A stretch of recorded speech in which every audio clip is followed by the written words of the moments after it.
let's start breaking it down here a little bit. Ryan can kind of jump in. So I want to.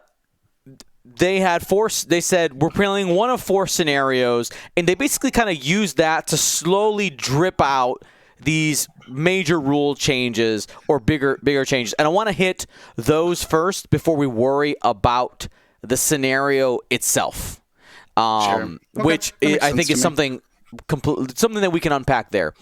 Let's go ahead and talk about bumping other ships first. So if you overlap meaning you partially execute a maneuver, right? Pop. Okay. Once you've done that, you overlap a friendly ship, you roll a die, and on I believe, did they say hit or crit? Hit or crit. Right. So 50% chance. 50% chance you're going to take a damage. It's happening. Then on an enemy ship, this is where it becomes a different rule here. So there is no roll for damage if you bump into an enemy ship, and you are going to be able to perform if you have a focus action on your bar, you can do a focus. If you have a calculate, you can do a calculate. You get one of those tokens, nothing else. And that's going to be the new rules for overlapping ships right there. So one of the things that people started talking about was bumping, Will. So how is this going to interact? Is bumping, remember guys, I'm going to ask questions that might seem obvious, but I'm giving Will the watermelons to smack out of the park here, okay? So blocking, Will, how does that affect blocking? Is it good? You're muted. Is it good? See, I'm not the only person who makes this mistake. I'm gonna try to correct my camera. It looks good on Ninja, so I don't know where that's coming from. Anyways, is blocking good? Well, it certainly would take away the available actions the ship would have, whether that's coordinate or target lock, something very valuable that it would need. Are you looking for like pros and cons, maybe? That best way to do it? Well, so I think it has made blocking. One of the things people were worried about is that blocking didn't matter anymore. Right. Mm-hmm. I think it still does because it comes with a couple of different things. Versus swarms, let's talk about swarms, okay? Oof, yeah. You best not be bumping. I think swarm play is going to have to evolve. Putting yourself in a little square, you are asking for somebody to just throw a ship in front of you and cause you to bump your own ships. Because you're also losing your action as well, what they said in there. I'm sorry, I didn't have that written down. You're also going to be losing your action. So right, I do not believe you get the focus if you right, when you bump the enemy, you get the focus. But if you got ships behind who end up bumping into friendly ships, you done goofed. You done goofed for sure. Yeah. Might not want to fly behind your friendlies anymore. Yeah. So that is, I think that is really interesting. It's gonna change the relationship with bumping. And some people, we've talked about tactical bumps, right? I still think tactical bumps will be a thing, but they gotta get even. It has to be super tactical. You were always losing your action. Like that was always a thing. You were always gonna lose your action, but now you risk damaging yourself if you want to do it. I would say unless somebody has some type of unlimited regen, which watch where I'm going here, folks. Watch me, okay? So you know how a lot of first people who bring like Tavsin, right? Tavsin out here. I think, not saying that this is what you should do, stock on Gonk. Up. All right? If you want to do your delay, hear me out. This is I'm memeing just a little bit. But if you want to bump with your shuttle, you want to delay, you just make sure that you can get your shields back at some point. Don't do that. It's probably bad.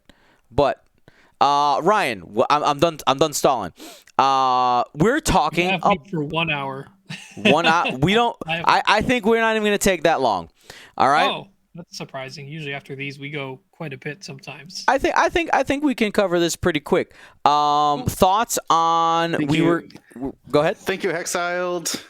They're coming in. They're doing some recapping as well after the stream. So The boys. thanks everybody for jumping in. All right, so we wanted to hit the overlapping rules. Yep. Thoughts, things, kind of how can that change strategically? I was talking about blocking. Blocking is still good if you bump a formation, though, that sets up some other things if you wanted to throw in anything there about blocking. Oh, I mean, so that's extremely detrimental now. Like, if you talk the specific point about if you're someone going up against a formation list, if you can block their formation, that could have even more catastrophic effects than it used to, because they could have multiple friendly ships bumping each other. Is formation flying going to be as viable as it used to be? I don't know if the potential is that if there's someone that can block you on the opposing side, you may not want to be in a tight formation like you used to, because there's the chance that could be blocked. So maybe formations don't go away completely, but you got to think about if getting your whole formation blocked is really bad. Mm-hmm. For someone like me who plays swarms, that I've taken many a times to self-bump myself to keep a ship in a spot where I want it to be, I could still do that, but there are a lot more consequences of doing so. Mm-hmm. So it's an interesting cascading effect that can occur now.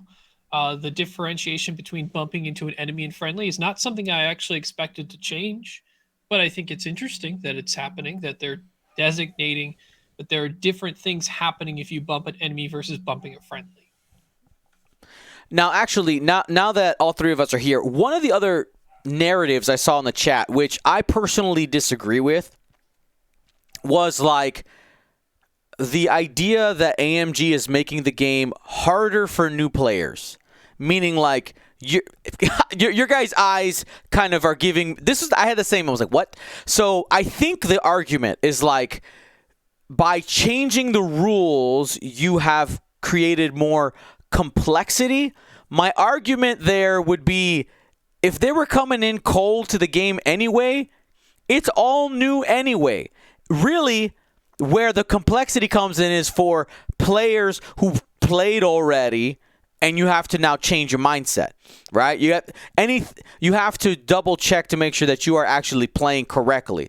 Sure, that's going to be a challenge, not necessarily a bad thing. Note, not necessarily a bad thing, but I don't think it adds complexity for a new player. In my opinion, that's where I'm at. You guys have anything different there?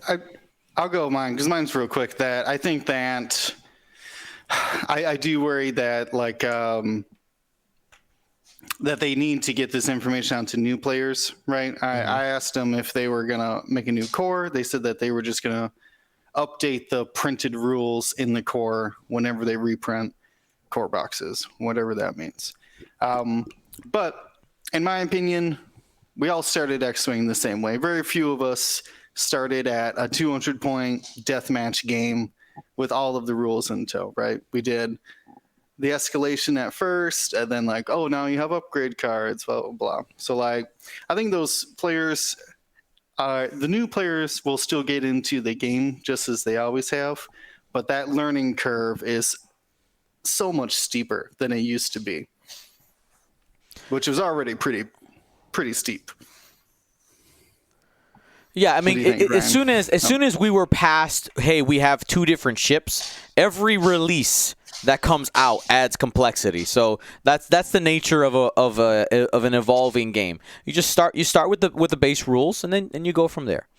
And then, so my suggestion is when you teach a new player, don't tell them to put their ships in a formation.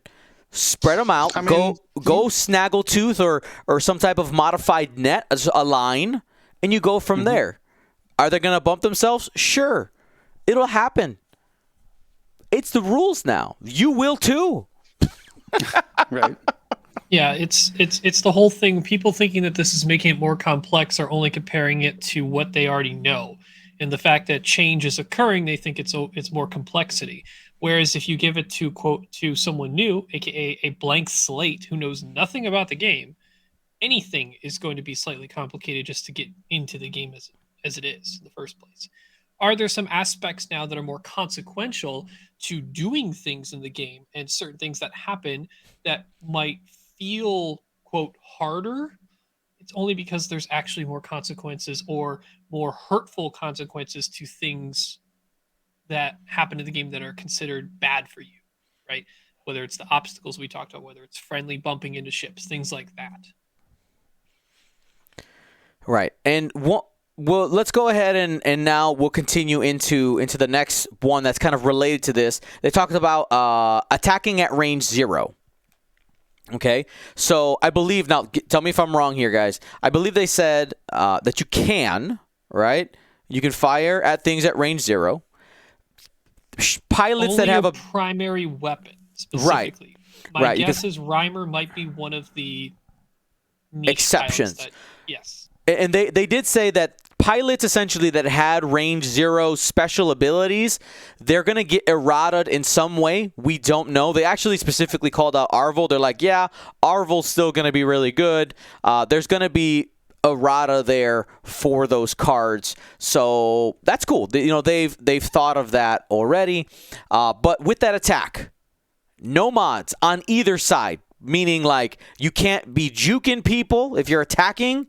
You can't use juke if you somehow got an evade token. That's an example of modifying your opponent's dice. You can't add dice. Basically, it's just whatever's printed on the card, throw that, and it is, whatever you get. It's akin to kind of like a snapshot. Kind of how the way I mentally connected at first. Did they say you can't modify the defender's dice? They did. specifically Okay. said that the attacker cannot modify their dice and they cannot modify the defender's dice. The Right, defender exactly. can still modify as normal. Their own Correct. dice. Correct. And Right. potentially if the defender has a thing that mods attacker's dice. They didn't clarify that one specifically, which it might be a thing, but I know there's not many things that do that right now. Yeah, and they from what I was hearing from them, they were adding on the exceptions like one after another because they know how we work rules wise. I have a feeling it's gonna, however they end up wording it, it's basically saying like you can't do anything. You're not allowed to add dice, modify, blah blah. Like when it came to the attacker itself, they wanted to continue with their game, so I'm not surprised that they just kind of. Don't think that they glossed over any of the possibilities. It was just they had to move forward. But they did refer to the fact that that's going to be the printed value, and they'll work out the exceptions. The exceptions will be taken care of, hopefully. And also that there's no range bonus. The range 0 bonus doesn't exist anymore. It's range 1 now. And I think they said pilots that would get any type of bonuses, I think we said that already, at 0, they might get it, or it'll be a part of their ability now. What's the next one you guys want to hit? I want to talk about Tractor. It's a short one, but I think it's interesting. We always saw Tractors get changed after Nantex, I believe it was, where you could get the rotation in. And then it's the scaling of Tractor tokens as well was the most recent change. Now they had said that you can no longer place a ship on top of an obstacle when you use the Tractor beams. So it's more like a regular barrel roll or boost than it previously was. I think that perfectly goes into talking about the obstacle changes, which personally I'm hyped about. I'm like, let's go. Make them bad. I'm okay with it. Ryan, you want to hit those? Yep, I was going to say that. That was my next pick anyway. So, baseline, they wanted to be more meaningful to the game and simplify. I don't know if it technically is simplified, but we'll get into that in a moment. So Asteroids. You will suffer damage no matter what. You go through it, you suffer damage. Then you roll a dice. On a hit or crit, suffer another damage. So you have a 50-50 of getting 2 damage. You are guaranteeing 1. Now they did say if you land on it, you cannot attack, nor can you take an action. But if you move through it, you can still take your action. For a debris cloud, you will get a stress, and then you roll a dice. On a hit or crit, suffer a damage. So it upgraded from just crit to now hit or crit. Gas cloud. When you go through it, break all locks, ones that are on you, and I think ones you have on other people, and gain a strain, and roll a dice. On a hit, 1 ion. On a crit, 3 ions. I was asking multiple times in the chat if there were any changes to the ion effect, because they did mention changes to the tractor effect. I didn't see any response, unfortunately. There's a chance ion may change. Don't know. But it looks like that debris is the only obstacle that will disallow you from taking an action if you move through it and don't land on it, because you're getting a stress. With the asteroid and the gas cloud, it seems like you're still getting your action.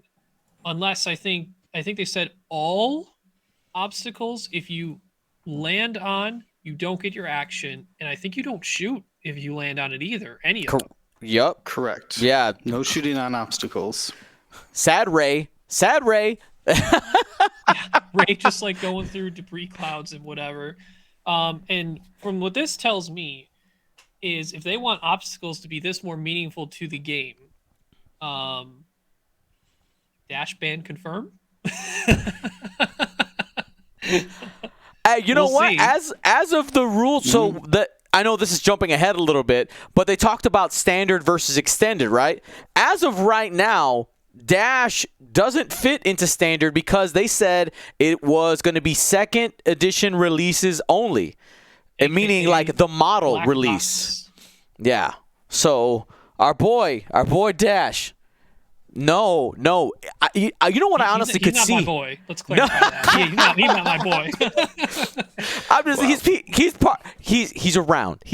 He's maybe he's not a friend, maybe more of an acquaintance. But he's outriding. You know, when they release it into 2nd edition, it's also an opportunity. And this is maybe something that just hit me. Tell me if I'm crazy here. Could they just straight up just change his ability? I mean, if they're willing to errata stuff on the website, they just release it and print it and say Dash's ability completely different. What, Dion, you're suggesting we just errata a card rather than ban it to keep it playable? What? That's crazy, Dion. We should just ban it. Look, instead. they could ban the Dash they have out now and come out with another Dash that has a different title on the bottom. Right. They love doing their flavor. Yeah, I agree, Dion. Yes, we should do this with all cards. But so overall, we see definitely more consequences for at least at maximum landing on a cloud, landing on any obstacle. Very, very bad. Moving through some of them. So because you're guaranteeing a damage on asteroid, that's like, and potentially a second one that's really dangerous, right? But you still get your action if you land all the way through it. So sometimes it might be worth it. Same thing with the cloud. But if the ion effect still stays the same, you're only going to be able to do a focus if ionization still stands as is. If you get the ion. You might not. It'd be fine. Love it. All right. Yeah, actually, for a second, I had forgotten, Ryan, about the subtitles. That would be the way to do it. Yeah. All right. And I guess one other thing, because they did specifically mention rigged cargo chute and spare parts. Mm-hmm. Yeah, that was the one they forgot the name of. Yeah, spare parts. Yeah. Not the same as debris clouds. You for both of those, gain stress, roll a dice on a hit or crit, gain a strain. So no damage on those, which is probably a good thing, because being able to actively have enemy ships that can drop something. I mean, I guess it's just like a bomb, right? You could land a mine on someone, it could be like the same thing, but I guess they just didn't want these rigged cargo chutes and spare parts clouds to apply damage, just apparently stress and potentially strain. Yup. And to address a couple of the questions in the chat here, they're saying, but what about Kira? So, I mean, they didn't. The only thing that they talked about ban list wise is they confirmed intimidation banned, not going to be in standard. Sorry, Marcel. He's probably the person I know the most who flew intimidation. Murrow Coben with intimidation will be a thing of the past when it comes to standard play. Yeah. Intimidation gonna be gone. You got. But they said, a card like Kira, I could see that being still in the game and unchanged because you're having to occupy your target lock action. It's only one obstacle, Maybe the value. I can see her go up in cost. Right, exactly. The value goes up for sure. Compensate for how much better it is, or more important it is now to say that obstacle I want to ignore. Yeah. Big deal now. Yeah. And to answer Jude Allen's question here, these rules that we're talking about and they were talking about on stream was for the game as a whole. Standard versus extended is only for list building. At least that was our understanding. The standard extended is you can play whatever you want. Ain't nobody gonna stop you. But it sounds like official events will use standard, or events that are using the official rule set for list building will be using standard.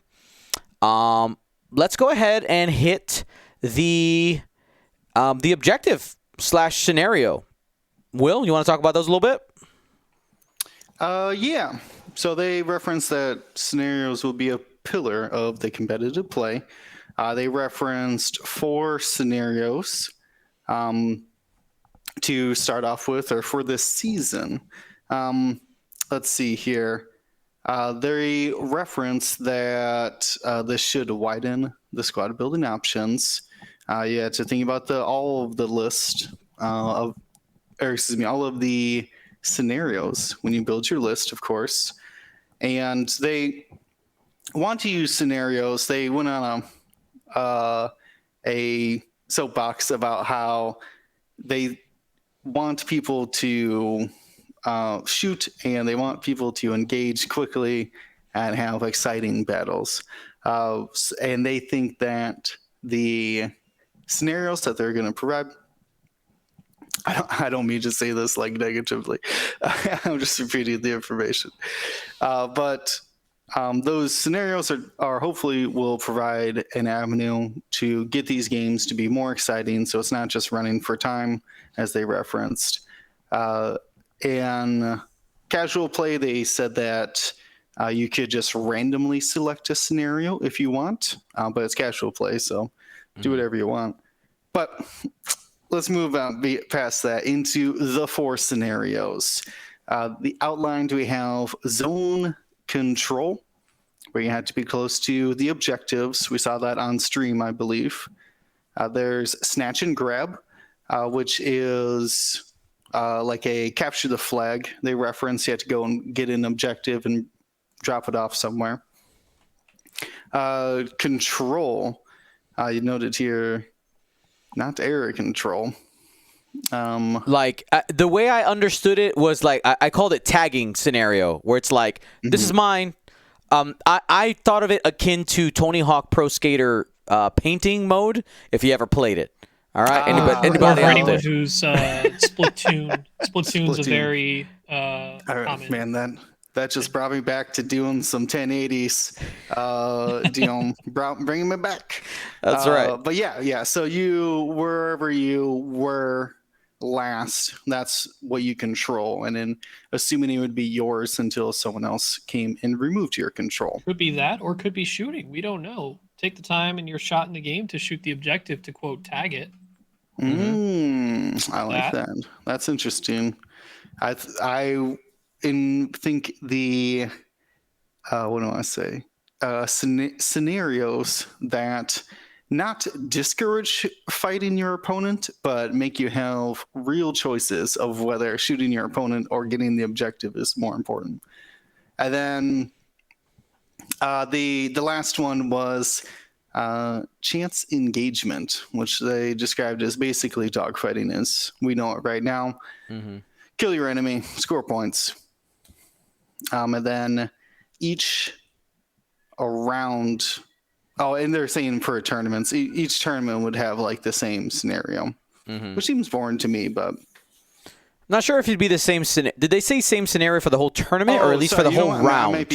I might be, interpreting. I think it was I think it was the round. So they'll be rotating maybe through that. I'm going to put a big unconfirmed sticker on this one. Yeah, something will change. It seems like a lot of bold strategy to tell us how to play casual in our own events that we run, but yeah, maybe for their. But they did reference a kit though. That would include these scenarios. So maybe they're referencing the rules that come with the kit about how to run the different scenarios. So let's see. Is there anything else about that? I think they did clarify later that during an event, that in each round, every matchup will be the same scenario in a round. So round one could say be snatch and grab. Round two could be chance. So they're going to rotate based on the round what scenario you're playing. So everyone's playing the same scenario in each round, which probably for the sake of the judges helps their sanity. I would imagine so, yeah. And just for consistency for the players to know what they're doing. Yeah, and I mean, to address Jeff Sanders, his awesome TO out of Australia. I understand the feeling. To say what he's saying is like, this kind of leaves TOs in a weird spot until they release the points in February, because it seems like their plan is when the new product drops in February. So we got the Razor Crest coming out then. They want to have the points for everything updated, so it's a huge thing, and release the rules at the same time. And they say they kind of need to go hand in hand. I would say my opinion, and this is something I'm going to have to talk to Ryan about it because we have the Jank Tank Open coming up in January as well. Essentially is their recommendation was not to make any changes, basically play in the current rule set, don't change anything because the points XYZ. I wouldn't be surprised if Ryan Farmer and myself come to a point where we kind of pick and choose which of these will end up being implemented, and I would guess that a good number of them would be. And I would say if you're running a local event, your choices are you got three choices. You delay your event, you add the ones you want, or you do nothing. And the reality is that almost no matter which one you go with, somebody's not going to be happy, so you got to make the call for you. That's the thing. Highly recommend if you have a centralized Facebook group or Discord, put a poll together. Honestly, poll your crowd to know what the majority wants to do. See if you can find a way to hit most of what people want to do. Yep. Not everyone's going to be happy. We all know this. We've seen this community. Oh, yeah. Yeah. I guess a few other scenario-based things to keep in mind. They did say that some of these scenario objective tokens that they've used were part of the Epic conversion kit. If you do not wish to buy that in the future, you could do a print and play. So similar to what they did with the TIE Whisper, I think similar to what they did with the TIE Whisper base chits, they are going to do at least to allow you the opportunity to do it on a free basis. And in future sets, they'll come out with more of these tokens for people to use instead of having to potentially go back and buy the Epic kit. For those tokens themselves, most of the time when determining your control or usage of them in the game, some of the things they did in, for example, the Zone of Control game they played was when you place them on the board, obstacles cannot be placed on them. Otherwise, obstacles can be placed as normal. So there's a little bit of play now when you put an objective down that's not where an obstacle can now go. Other things such as you normally alternate placing obstacles depending on the order of which you're assigned at the beginning of the game. And then there's certain range bands that will be determined based upon the scenario in terms of where you can place the obstacles. Most of them are going to be pretty centralized within the board, just trying to force play and engagement for each player. And to talk about, you talked about the print and play option. There, like I said, it's in the Epic kit, those chits that they were using specifically. But I mean, let's be real. We live in a world with third-party options, right? So obviously we have a partnership with Curlpaw Creatives and District Foundry, but I mean, any of your third-party people they're gonna make these pieces for you to be able to have physical copies of them. I would imagine that at events, meaning like, once we get to the point where we are, doing kind of nationals level scale championships, if it's an unofficial one, I'm confident that third-party ones would probably be fine. I'm going to say probably because I'm not the TO of those events. And when you get to the official ones, you'll probably need the real thing, just like obstacles and things. But by that time, they said, by that time, these would be out in the wild, be a part of those organized play kits and all that. And the other thing, and here's a discussion point I'd like to bring up with you guys. I know that Let me preface first. AMG has told us that the reason that they are the overall arcing reason, kind of like almost like the mission statement for the changes being made, is that they believe that this will improve the longevity of the game. All right, they believe that it's going to improve the longevity of the game, and they're doing this by kind of targeting some of the problematic things that have come up in X-Wing, right? So let's go some of the bigger ones, or maybe not bigger, more visual. The fortressing, right? Mobile fortressing, meaning like ships that can move and stay in a single spot. Those are probably two of the biggest ones. Running for time and not like basically. Parts one play. What's there's a word that people have used before, a phrase. I'm losing it. Things that don't involve your opponent. Essentially, they want to try to. It seems like that's what their focus is they must right have read now. Marcel's playbook. I see. But I mean, that is the players of a competitive game will always try to find the things that you can abuse. I understand. That's how games work. But the thing that confuses me is when people go, "Oh my gosh, they're taking away this." They'll call it fundamental thing, or they're changing this. Like, well, yeah, they have uncovered a problematic part in it, which is why it's being addressed.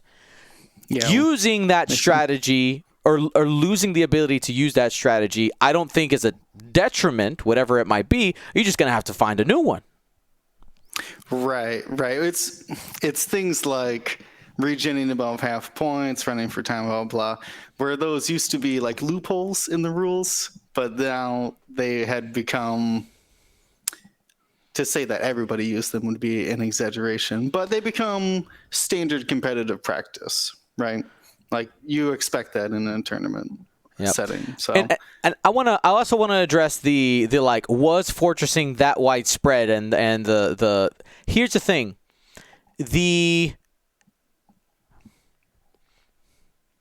I have two major problems with fortressing. Right, first, like it doesn't make any sense in theme. And this is one for people who care about like just game design and fluff. In the fluff, it makes no sense whatsoever, right? Like it doesn't. Why, right? And the second part is, even though the current, and I'm saying the current meta hasn't encouraged fortressing, like it hasn't been the best strategy, it is a part of X-Wing. It is right now, before these rules changing, something that you can do that abuses the game state of just doing nothing. and they're trying to avoid encouraging doing nothing. And the first step was the rule where you had to have at least one ship moving, and then players who wanted to use fortressing went, well, I'll just move this one ship in a circle, or just move over here, right? Like, I'm just going to one hard and barrel roll. You're still fortress. Like, it's the same thing. So I am glad that it is being addressed. Is it heavy-handed? Is it going to punish you? Is it going to be weird at first? Sure. Yeah. I think I'd like to even take a step further. So not just on fortressing. I think a lot of people get caught up in the idea that, oh, because X thing, whether ship, upgrade, pilot, rule, interaction, whatever, because X thing isn't prevalent in meta means it shouldn't be dealt with or it's not a problem. That's not true. There are situations and things that can be abused once decided to be abused, right? If our general X-Wing community doesn't normally opt for abusing the rules as highest as possible, there's a higher percentage of people that opt for fun and engaging play while still being competitive, right? If everyone went completely pushed all the way in the end of the scale of find most abusive things and use them to the maximum potential, mostly everything that AMG was looking at to fix would have been what that's being used. Like people saying, oh, Cassian and/or Crew's never been used or high par the meta until recent event used at PAX actually within dash list. Why does this need to be addressed? Well, because it has the dial there. They wanted to focus on dials being sacred, and dial peaking has been a thing that can be abused very severely, and it's a thing that they want to be adjusted and not be part of the engaging X-Wing experience, right? So just because X aspect of the game isn't meta doesn't mean especially doesn't mean the meta is like solved in any regard. Metas are constantly evolving. And two, it doesn't mean it can't be an abusive experience. Right. Yeah. And one of the, how do I want to say it? One of the other things I want us to kind of, it's really easy to focus on one rule you don't agree with, and that's, for instance, like being able to attack at range 0 is probably the one that's got me a little bit like, I wish that you couldn't do that. Like, I wish that was something that wasn't a thing. But it's one of those where, hey, you know what? They gave their reasoning why. They have a reason. They basically said that, like, they want to at least give you, there's like in a situation where you're locked and nothing's happening, which we've seen it on stream, not recently, where you end up with a game with two ships that are bumping each other and they can't do anything. Like, it's a locked game state. So now, at least you can roll dice at each other. You just roll dice at each other till something goes away. So again, corner case, but I was able to find one here. That's there. And then they talked about banned here. We talked about the 2.0 reprints, which if you missed that, standard is going to equal 2.0 releases only. One of the clarifications that we didn't get was what about Saul's Renegades and the Reaper? What are your guesses? I'm going to guess no, that they won't be considered part of it. That's my personal guess. I think they will. They weren't black box, but they were released with second edition components. So I would say yes. Right. Did they ever re-release them? I know they talked about They talked about it, and they said that they are going to they were planning on releasing them in a black box. So that's the only thing that's got me like doubting.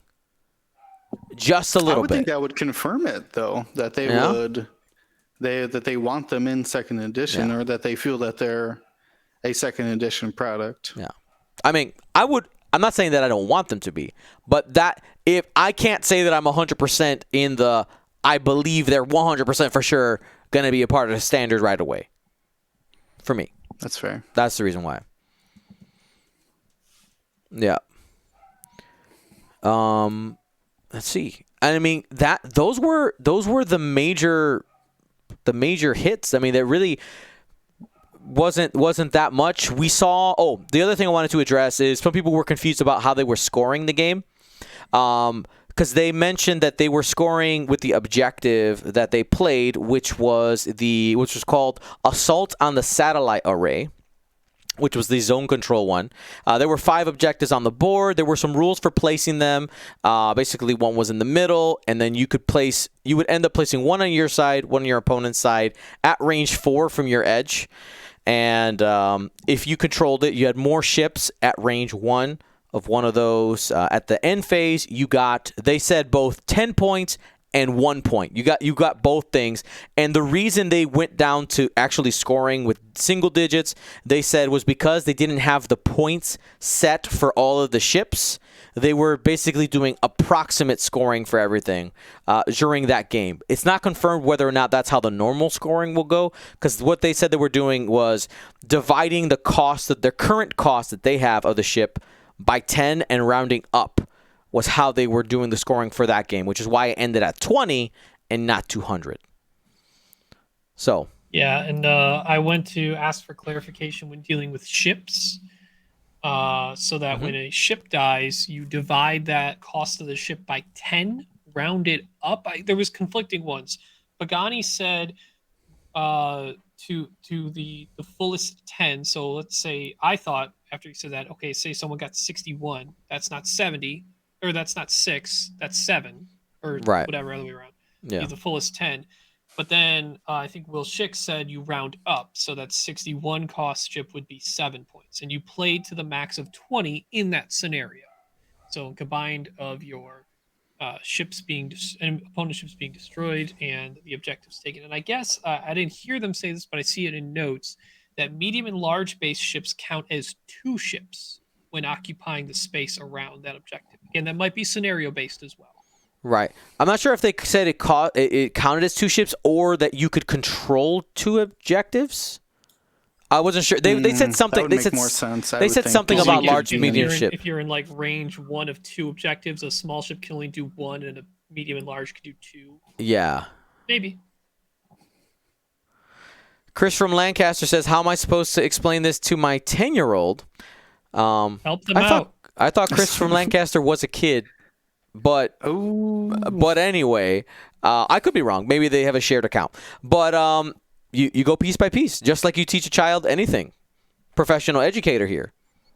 Piece by piece, step by step. Like, what if someone came up to you and be like, "How do I teach my kid music?" This is what I give them the hardest concerto right day one. You start from the end and work your way backwards. If you're not playing that concerto backwards, you're not even playing. It reminds me as an artist the SpongeBob episode where they're like, Squidward can't draw, and SpongeBob like draws a complete self-portrait and goes backwards into drawing how to do a perfect circle. Yeah, exactly. I mean, it's all going to be step by step. And listen, I 100% guarantee you that we're gonna play games with this at first. We're gonna screw it up. We're gonna make the mistakes until it becomes the normal. It becomes the normal. We'll end up, screwing it up as well. I remember some of the other standard things I wanted to bring up. Some people were asking, like, what about Torko Mux and Paylob, those Hawk pilots that haven't necessarily been released with a model in second edition, will those still be legal? And they said yes, because the model is available. So because the Hawk 290 was released in Fugitives and Collaborators, all 290 pilots, everything with Hawk 290 is legal. That sounds from that means the Rebel ones and the Hawk ones are golden. Now go ahead. The next question would become, the Rebel YT modified YT 1300 is available. Does that mean the scavenged YT 1300 for resistance is available. Would be something we'll find out, right? I would think, yes, they won't be too nitpicky about the name, just that the model exists, therefore you can use it in Well, all factions. they referenced this, I think it was the last update when they did the 3.1 at the very last page there, where they referenced that models that could overlap. And I think the 1300s is what they referenced. That doesn't matter if you use the customized or the scavenged one, they should all be interchangeable. I mean, I would ask probably that you take out the nose cone, the escape craft, if you're playing the scum one. But other than that, I don't think that there would be too much problems with it. And I said, was that in the last update when they talked about pegs as well and the painting restrictions? Yeah, well, and let's take a second and talk about pegs. You literally saw Schick go. Basically, he didn't say it, but he basically told the chat to shut up about the pegs without saying shut up. They don't actually care. Sorry, knew they were coming for him. Well, it wasn't even that. It was his phrasing was very hilarious. Yeah. When they were talking about pegs and it being a pegging violation, and now people want shirts and yell that out. Pegging violation coming soon. Don't worry about it. And there was a note from Pagani, one of the AMG employees, saying that basically a pair said, "Can we just drop the peg rule?"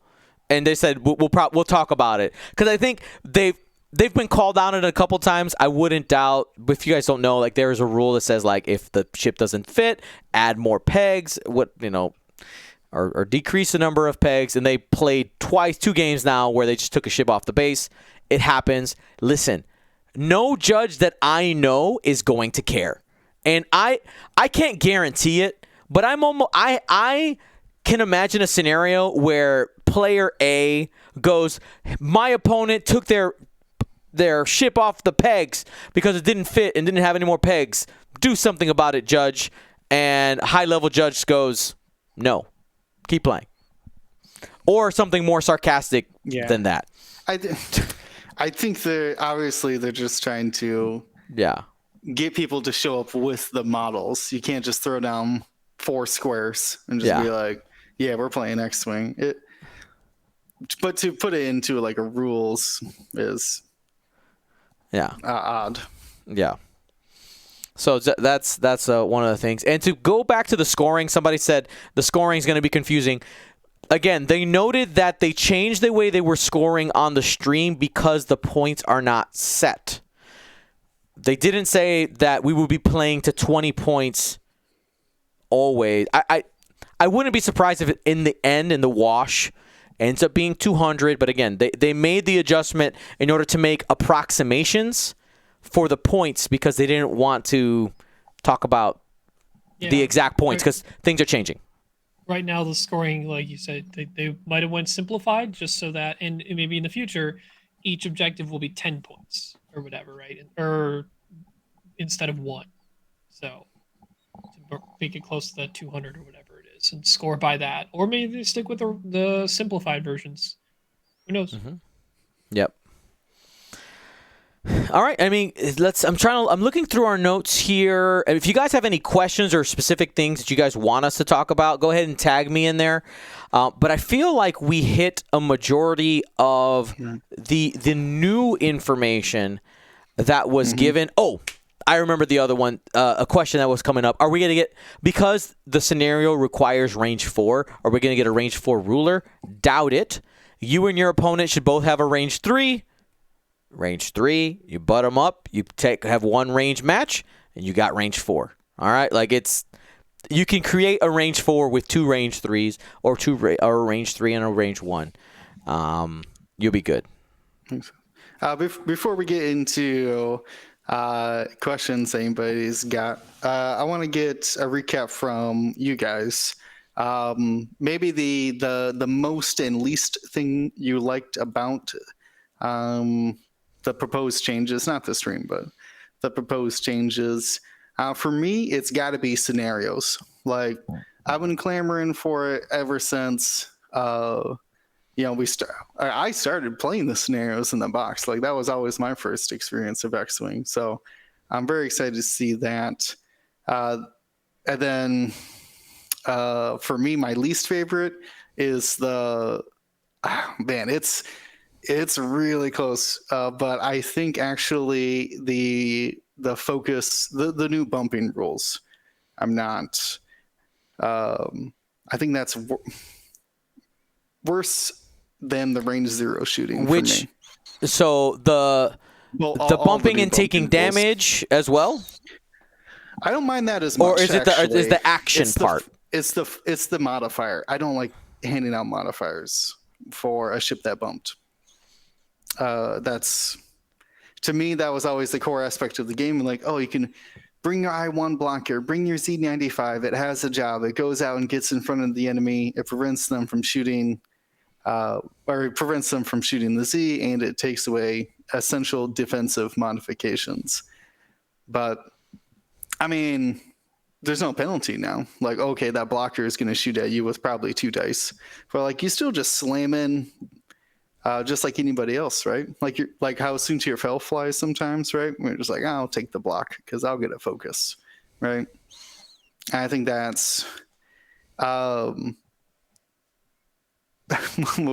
there's a great quote where there's a fine line between aggressive and reckless play, and I think that people are just going to go into reckless play now because it doesn't matter. You just will still get a focus token. What do you guys think? What's the highlight and low light for you guys? Highlight for me, I really like the obstacle changes. I've always wanted them to be punishing. I've always disagreed when people say new players shouldn't. Like, a very common thing, like, oh, brand new player, no obstacles. I go, no. All the obstacles. Give them more obstacles. Like, I think it's super important to learn that they can be punishing right away. I'm glad that they are even more punishing. I honestly think it's a good thing. Spank me. Please do it. It's good for you. Okay? Sometimes. That's a joke. Okay? Don't take it out of context. Take it out of context. Definitely, chat. But I think that is probably my favorite part. The token, I think we're in the same realm, Will, of the moment that is the most problematic is what happens when ships bump. And my guess is that was probably one of the all the auto mods coming up saying spank me. It's fantastic. Fantastic. All right. Anyway, I think that is probably the most complicated part because it is the most unthematic moment in the game is when you bump another ship after attempting a maneuver, and that's going to be the most complicated part to judge. I think firing at range 0 is probably the thing that bothers me more than the token. I can kind of get because in my mind I've always thought of ships bumping as like a moment where they're like it becomes 3D for a moment, a ship above another. Sure. So I always mentally thought of like their lasers literally can't point at each other. Right. But yeah. I mean that's probably it. But at the same time, I ain't gonna riot over it. I'll do it. It does create some interesting scenarios though, where there's probably gonna be times where if you end up bumping a ship, if there are ships behind it, you're probably gonna want to fire at those in that specific scenario rather than the one at range 0, especially because remember range 1 is a let's say you go in for a tactical bump, right? Or for a block, excuse me. You go in for a block and you've stopped a formation. They've conga line, crunch. It is better to shoot the ship that is behind the one that you are blocking because that's still going to be at range 1 and you're going to get a bonus. You're going to get the range bonus there. You'll get that extra die versus the one you have at range 0 who you won't. I think it's just a shifting of exploits. And I say exploit because every game has them. There's like the strategy that you want to kind of go after. And I think outside of like when you bump a ship, your ship explodes. is there's always going to be some kind of weird interaction there, and this is just how they went about it. So that's my least favorite part, but least is in lowercase small letters shrug after it. Ryan? Yeah, I think I'm the same way as Dion. Like, in terms of the least aspect, it's hard for me to really point out what I don't like the most. There's just things I like less. Let's put it that way. I think most everything I'm excited to try and see how it goes. Um, if anything, the least is that you can still take your action if you fly and land over a asteroid and cloud. Like, more punishing, like Dion said. Like, Say it, sure, Ryan. Say it. Say nope, it. that can't happen. No way. You can have that. So, and this might be the kind of the counterbalance effect that might be similar to the bumping stuff. When you actively bump things, depending on if it's like if it's friend or foe now, it's a much bigger difference versus and trying to off balance that. Think about this: how often have you not exactly enjoyed when you've blocked a force user or passive mod thing, and it still get the mods it needs to shoot at something else behind what it ran into and killed said ship? Like, it's not great. And now I guess now those ships could still get in action further their modification, which is a devil's advocate of what I'm trying to push for. But now all ships have the opportunity to at least have a modification if they bump into something. And like Dion said, the whole 3D space thing. So like the actual active bumping in Star Wars is not really a thing in theme aspect. So on the flip side, the obstacles, maybe they didn't want to take away almost everything from you when you were to move all the way through it. You'll still suffer worse consequences by going through it, but you still get your action, I guess, with clouds and asteroids. I don't know. That's the sort of give and take of both the bumping and the obstacles that we might be seeing to not put 100% like all bad, don't do thing. Like there's a little bit of risk and give and take in some of these aspects. And I'll agree with Will. Like we've been clamoring for objectives in general forever. Having another way to play the game, having another aspect to rather than just smash into each other or fly around for 65 minutes and have 10 minutes of pew pew and then run whatever, however you prefer to play. Two big ends of the spectrum. But I think the more ways we can play, the objectives that can shake up how things interact with each other and make things more or less viable. I think there's just scenarios out of everything here, scenarios will at least or definitely increase the longevity of X-Wing. Just baseline. More ways to play the game, both casual and in competitive. This will increase the desire to not only play, but plan for, know, get better at, practice, enjoy all levels of it, and now multiple scenarios to play. Yeah, that might actually be the true highlight for everybody during the stream is that Armada. And when questioned about Armada, they're like, our status hasn't changed since September or August or whatever, right? So on the positive side, there's no reason for AMG, Plumber, Will, any of those guys to devote this much time and effort into X-Wing if they didn't plan to continue it forward. There's no, like even if, because wasn't the license up next year, 23? Yep. I think 23. 23. I assume that's at the end, but who knows? There is no incentive for AMG or even Asmodee for that reason to invest money and time into a product like X-Wing if they don't foresee it having a future in 2 years. So, as with anything in X-Wing, a reassuring I lost how I was going to finish that sentence, but I like the reassurance that we're going to get more content because they're actively developing it. So that's always a good thing for me. There we go. Because I mean, ultimately, they're right. They're a business. They got to make money, I mean, they're right? a business, but like, I mean, they, like I said, we could be Armada, people. Like, let's be excited about that. We could be a complete game. Mm-hmm. Yeah, I mean, maybe. I doubt though, because the things.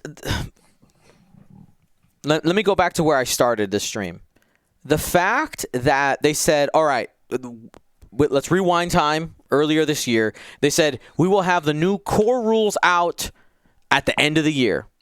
And they open up the stream with, we're not going to have it at the end of the year because we realize that the points need to change in order to accommodate the changes we have made. Like that move right there, from me personally, has, I don't know how to phrase this. It allows me to put more trust in AMG, if that makes sense. That's the wording that's coming to mind. But I think that is, I don't agree with the people who say that they don't know anything about the game. Like there are people, we saw them in the chat, we saw it during their AMG stream, and they don't know anything about the game.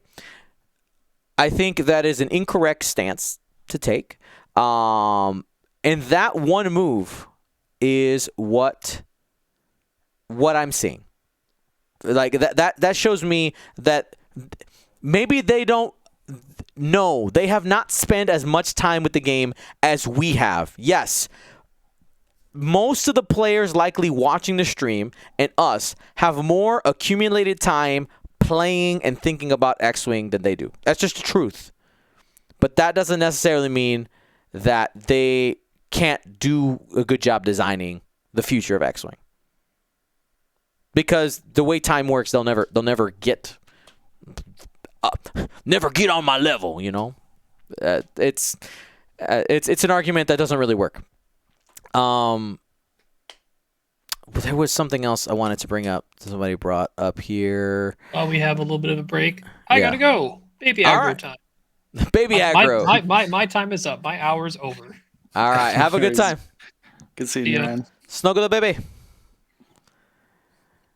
Oh, shit, we never asked him. Oh, well. Oh, about the Next baby's time. name. Yeah. We'll get him on Monday. Stay smart and stay safe, my folks. Let's have a good time. What's the coupon for Curl Paw Creatives? GSP 2021, and it's valid for 15 more days. Sure is. All right. Thanks for watching, everybody. Be smart. Be safe. Gold Squadron out.